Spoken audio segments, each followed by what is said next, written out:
دەم باش خوێندەکارن هێژا و دەلال هێویتکم و هون تەو دەباش بن ئەز مامۆستایاوە یا زمانی کوردی مامۆستاداری خەلیلم ئیرۆوانەیامە یارە فانەهایە ئەز پێویمە و هونژی پرتوکەی خوێ سەرۆپەلا نۆت و پێنجان vekin ku em hevre karibin vê waneya xwe şîrove bikin û tiştên tê de zelal bikin.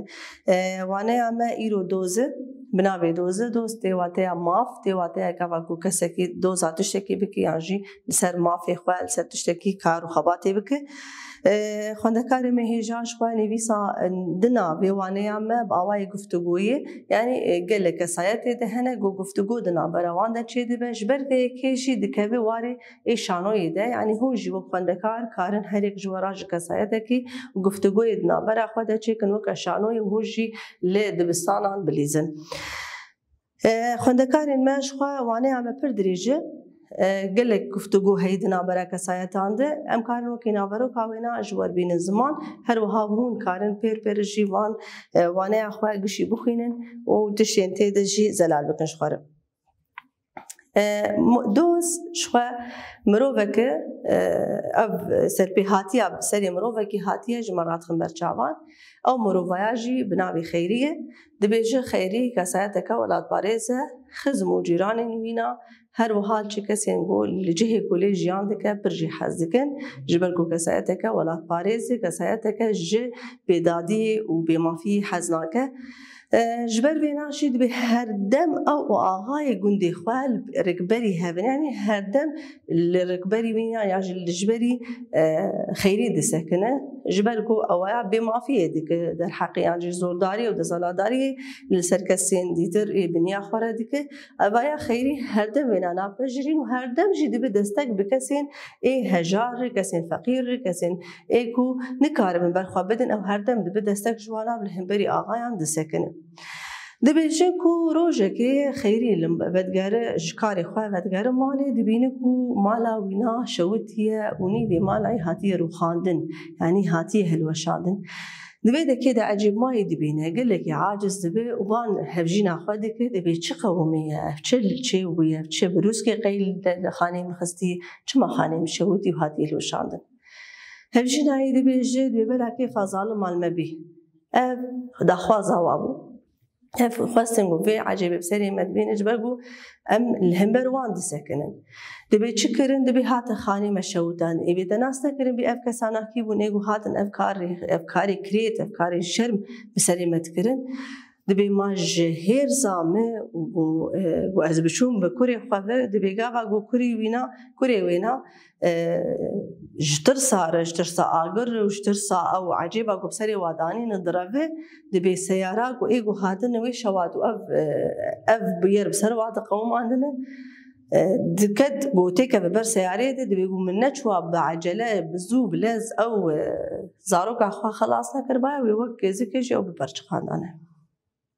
Dibê te nas nekirin bêkî divê divê guftugûya di navbera wan de çê dibe cîranê wa ez bêjim navê wîna Kendal e tê bi hewara wa ve dibê cîran Xeyrî welleh me dît bê çi qewimî bê kurê axa bû bi sehra kireş hat devê derî û agir bera xanê te dan û xanê te şewitandin. Hava cîranê wî rêber jî eynî gotinê dibêje dibê her tib a me bike berê xwe bi dadgerê û dadgehê de û yanî vê doza xwe radestî wan nabike. Êvê baş e gava ku ez herim hûnê bibin bînerê vê bûyera ku qewmî vê êş û xebat êşa ku bi serê me dikirin hûnê bibin bîner jê re vê yaw çam nabin bîner em ê bibin alîkar biterin. Îca Xeyrî berê ku berê xwe bide dadgehê çi dike berê xwe dide mala axa. Dibê ka ez ê ji wa bipirsim çima vê ecêbê bi serê me dibînim. Diriba mala axa ji axa dipirse ji xwe gava ku neh derbas dibe axa bûye boğiya xwe û dikene dibêje dikat hatî çi di xanê xwe ji bo xanê xwe di hatî bi ser min de rabe ji vê berçavê me hat û wayê min e bê ê xulamê me ê peyê me tiştê pêwîst ji te re bela bike. Haya dibe yaw ez hatim hîn ez de ştexilê me hîn me tiştê xweş te negotî û tu zanî pê ku layê te ev ecêb serê me danî kurê te ev êş û ev ecêbaya bi serê me danî. Bi dêla gotu mir bisekine tu wilo dikene û nixema te jî بەلاو tu baş zanibê ku ez ê herim giliyê we bikim. Axa ji xwe dibe tî û tê her giliyê me bike, bê her tiştê diste derke var bike. Gava ku ew diriş xwe xêrî dicî didime ji berê xwe dide dadgehê, çi dike ban peyê xwe dike, dibe ka keya yan jî peya yan jî em bêjin xulam yani hemû hemadeyê wênane banê dike dê bi zû her balê û jêr bêj min e bêpêwîstiyayê pera hebe çend diravan bidê dê çend peran bidê dê bela qane bibe û bela xweş me veke. Ew jî dere dibe xêrî bela xwe vek yani ev kesayeta natin ne lemberî wanan e karin te û malbata te ji kokê rajênê dê tu bi me bike vayê 20,000 got qîmeta niha jî em ê 30,000 bidedin bes tu bela xwe ji vê doza xwe veger. Xêrî lê venagerîn hema berê xwe di dadgehê û vê doza xwe li wê dekê destnîşanî wana dike û ji war dibêje nû ev bûyer bi serê min de hatiye. Roja wêna em bêjin desteya a dadgehê rûdinin û dest bi xwendina dozê dikin. Ji ku gava got doz dikeve destê dadgehê de çi dikin wê dozê dixwînin wekî mehkeme çêdibe. Wê dekê de ji xwe êca em bêjin dadger heye, dadger êqadî û dozger heye, dozger ew ne bil'am jî dibêjin. Her wiha parêzer heye, parêzer kesekî ê muhamî ê got mafê mirov diparêze. Ji xwe ê xêrî tu parêzerî wî tune bû ew xwe wî berxwe dida lê hema ê kesên ê kurê aha belkî bi dêlayekî 10 parêzer jî anîbûn ji bo got wîna ji vê dozê yan ji vê bêmafiya got derheqê xêrî kiriye xelas bikin.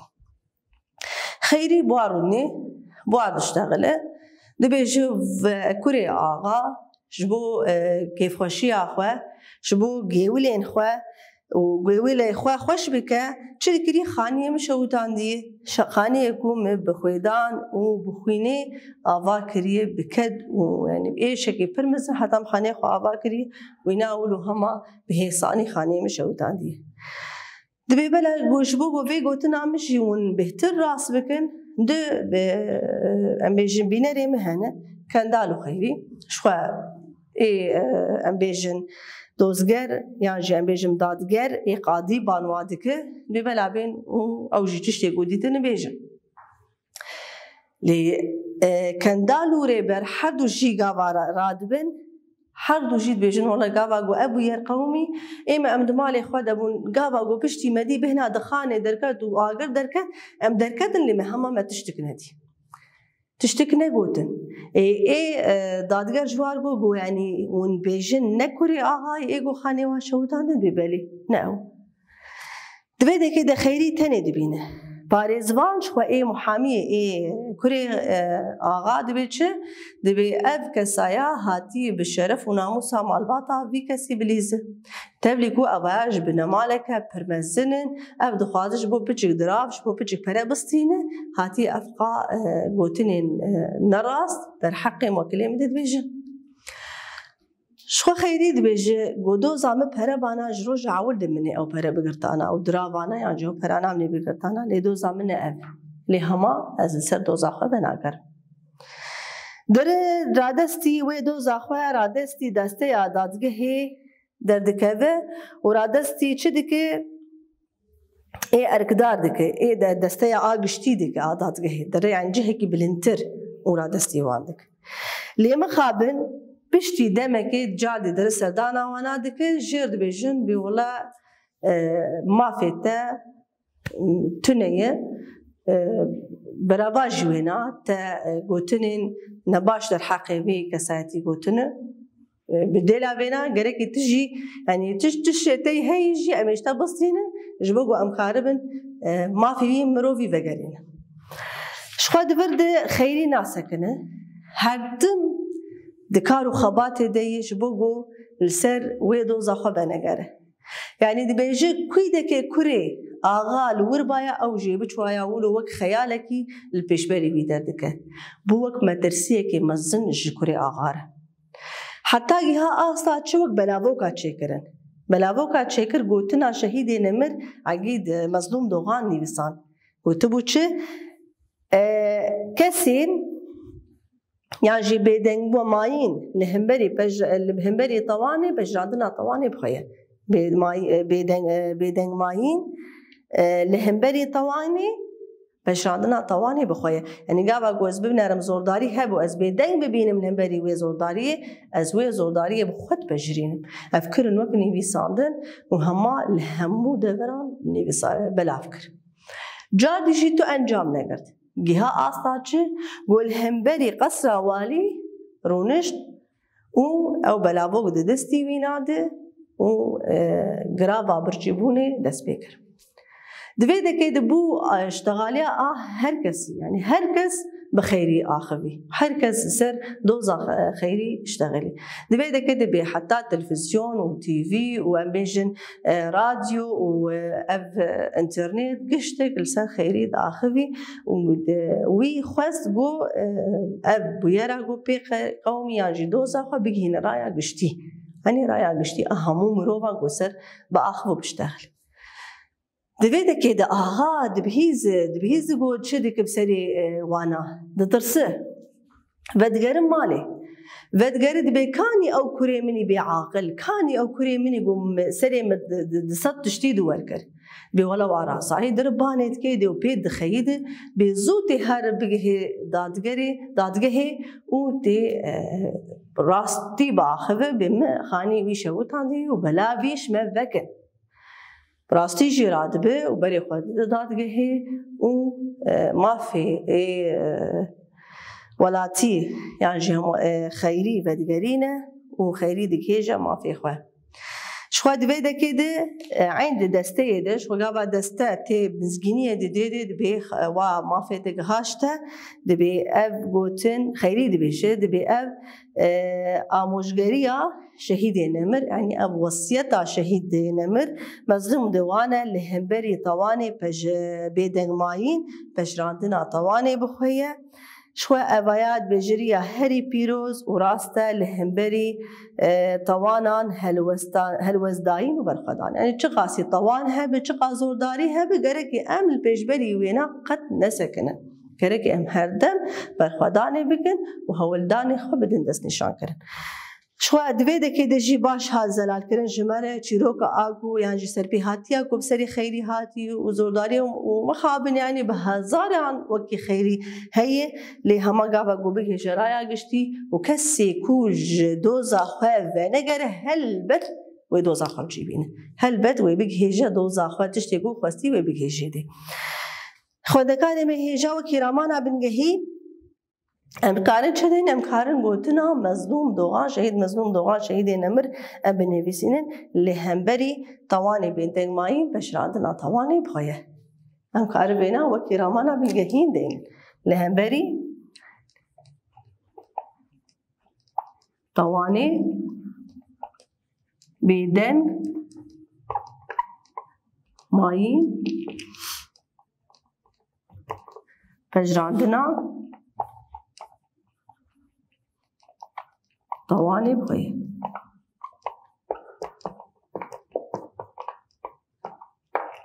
كابا قويك بخازة لهمبري طواني بسكر شينا ببيدنگ ببينه ما دام انت بيدنگ ما تعين وينات بجرينه خواندكاري مي هجاواتين بيوانيكو نزل البون دادگر حاكم ياجي قاضي كابا قول بي دادگر قاضي ايقو وي قاضي هاني حكمي ليدك دادگاه چی جه دار زاندنی يعني جي محكمة طوان گنه سوج موكل كسيكو وكيلك هي رسن أصيلة دا مزراندن دادگاه كرن و بردل تواتيا سود شون ببورن شون يعني جي بدل كابد ببردل يعني بيا بدل يعني جي شونا وينا دي بغيره أنا أم جهاشم برسين خواه برسامه يكميد بيجي چما خيري لقوتنا خواه خودي چما جيرانين خيري لقوتنا خواه خودي در نكتن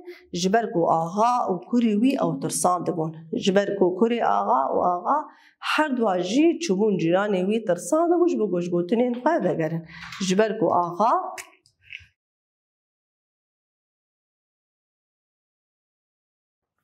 آها و كوريوي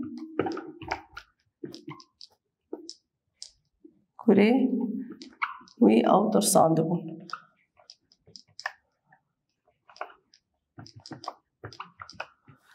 Pirsa duyem, çima xêrî di bûyerê de berdêl dirav nepejiran, ji ber doza xêrî nedirabûn lêbelê doza wî gihaştina rastiyê bû. Ji ber doza xêrî nedirabûn lêbelê doza wî gihaştina rastiyê bû. Ji ber doza wî ne dirav yani tê wateya pere nedirabûn lêbelê gihaştina rastiyê bû. Pirsa Mesîhem dibêje çi?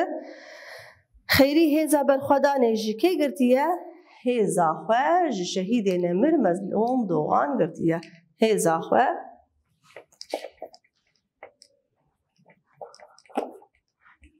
ji şehîdê Nemir Mezlûm Dogan girtiye.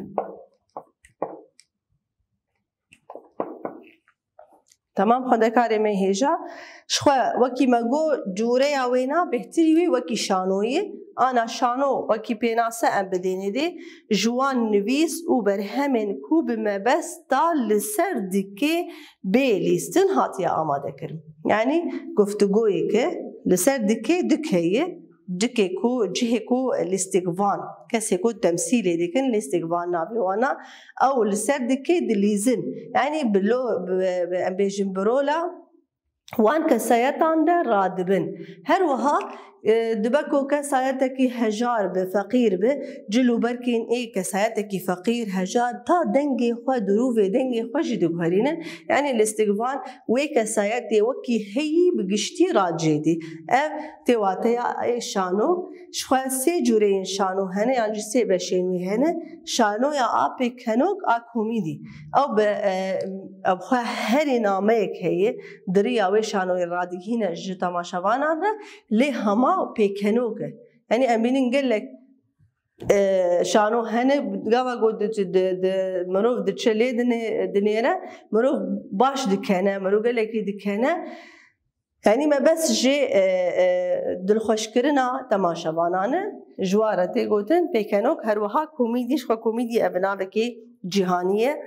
Şanoyên ê xemgînî a trajîdya eynî mîna şanoya a doz a welatiyên xêrî ew jî şanoyeke trajîdî ye xemgînî ye.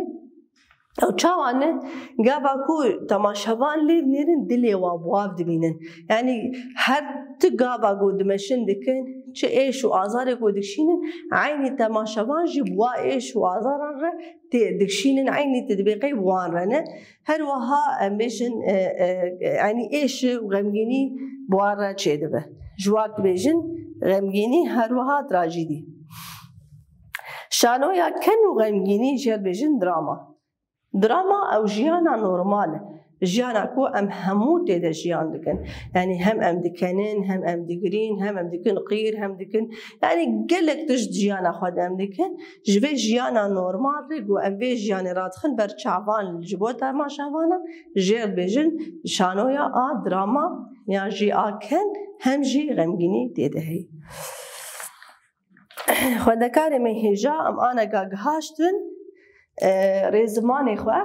Rêzimanê me ji xwe ew jî bi waneya a berî wê nan me avanî bir, avaniya a gerguhêz û negerguhêz. Her wiha a îro avaniya a lebatî û avaniya a tebatî.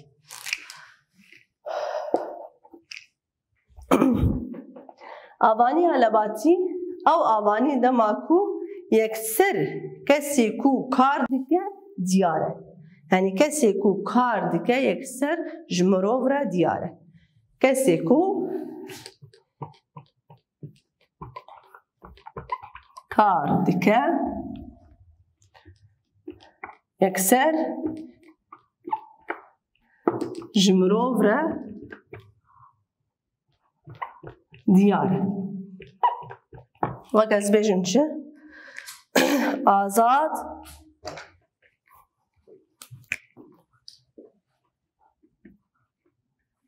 karê ya jî kar dike azad kar dike yekser kesê got kar dike kî ez ê nas bikim azad divê dekê de kirdeyê me diyar e çima min gotî lebatî jêr e ji ber lêkerê me bingehîn ev lêker ê bingehîne di lebatê de yani hatî kişandin neketiye venegeriyayê raderiyê raderî tebatiyê de yani ne hatî kişandin lê hema gava got ez wê dikişînim ez wê dilebitînim ez wê dixim lebatê de ji ber vê jî jêr bêjin avaniya lebatî yani lêkera me bingehîn di lebatê de yê hatî kişandin li gorî demê temam xwendekarê me hêja ez bêjim azad kar dike yan jî bêjim şêrînê sêv xwar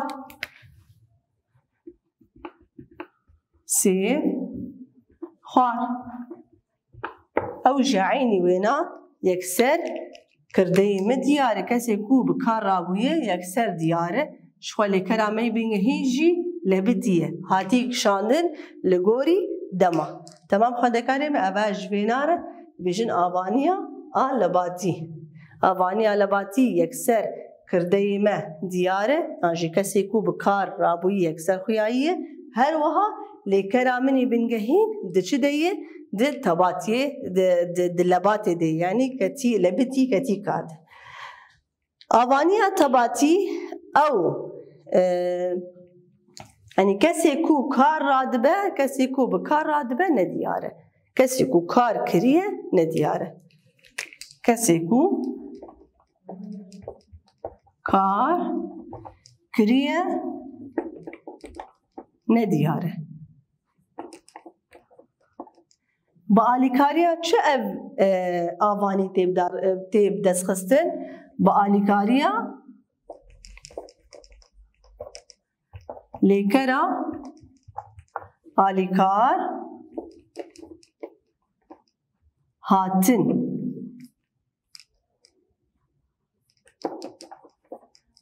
tê destxistin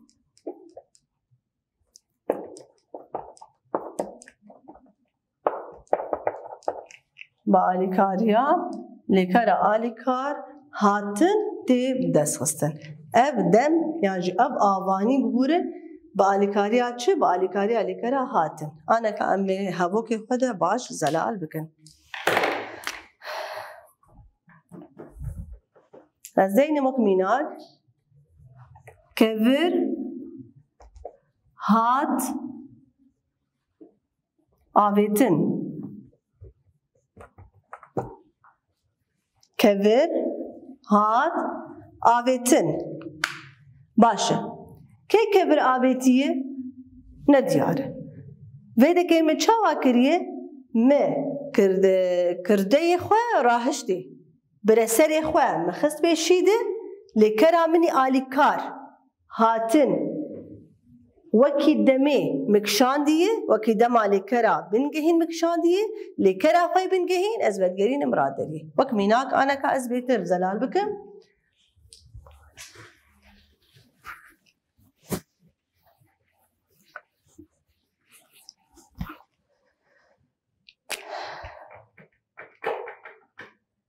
evînê sêv xwar